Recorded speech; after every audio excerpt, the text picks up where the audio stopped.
I am a practicing Satanist. I think Satan worship is the greatest thing in the world. How did you arrive at that conclusion, if I may ask? My reasoning is actually somewhat abstract, so do you really want me to explain?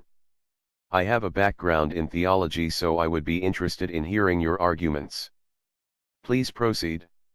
Okay. I perceive myself and any being with the capacity for a viewpoint as a metaphysical point. The point is indivisible and is necessarily itself and nothing other.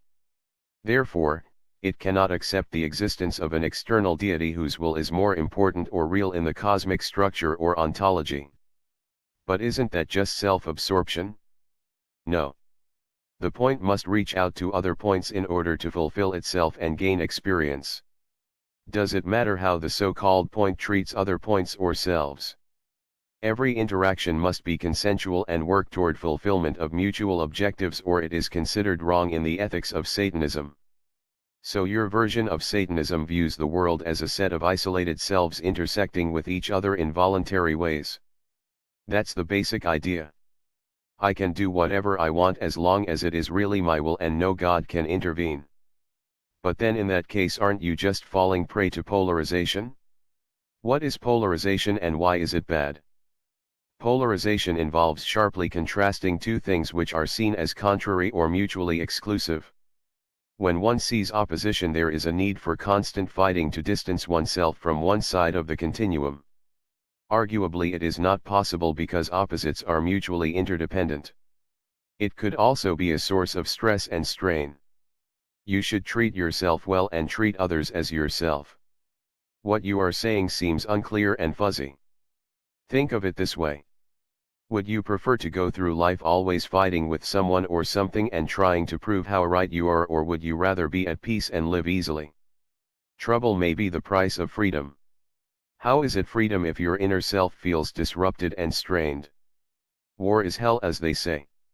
So you think I must submit to the so-called will of God? I think you have an innate knowledge of what divinity is and means, and resisting that understanding is self-deceptive and futile in the long run. You won't live forever, and neither will your willpower.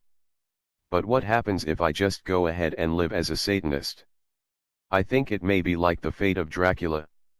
He tried to resist the will and order of God and wound up an undead creature acting as a kind of infection on the face of the planet. He was ultimately overcome by Von Helsing, because you cannot ever be more than a limited being. There may or may not be a divinity, but nature is lawful and may point to a higher transcendent order. It is better to seek for that than just the self. Satan is Lord. Satan is just your little ego full of restless emotion and turmoil, trying to live out its fantasies of limitless power and control. These ends are futile.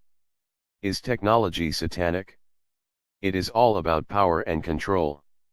Technology is a way of extending human capabilities and making life safer and easier. Its use must still be informed by understanding and thought about objectives. No one is really enthusiastic about an unethical objective. That last idea is also standard military doctrine as outlined by von Clausewitz in his classic on war, which is required reading in military academies. So I can't just do whatever I want? You may not even have a definite or perfectly stable sense of self. Your self changes and evolves and is subject to conditions. It may ultimately just be an illusion and not an absolute point of reference.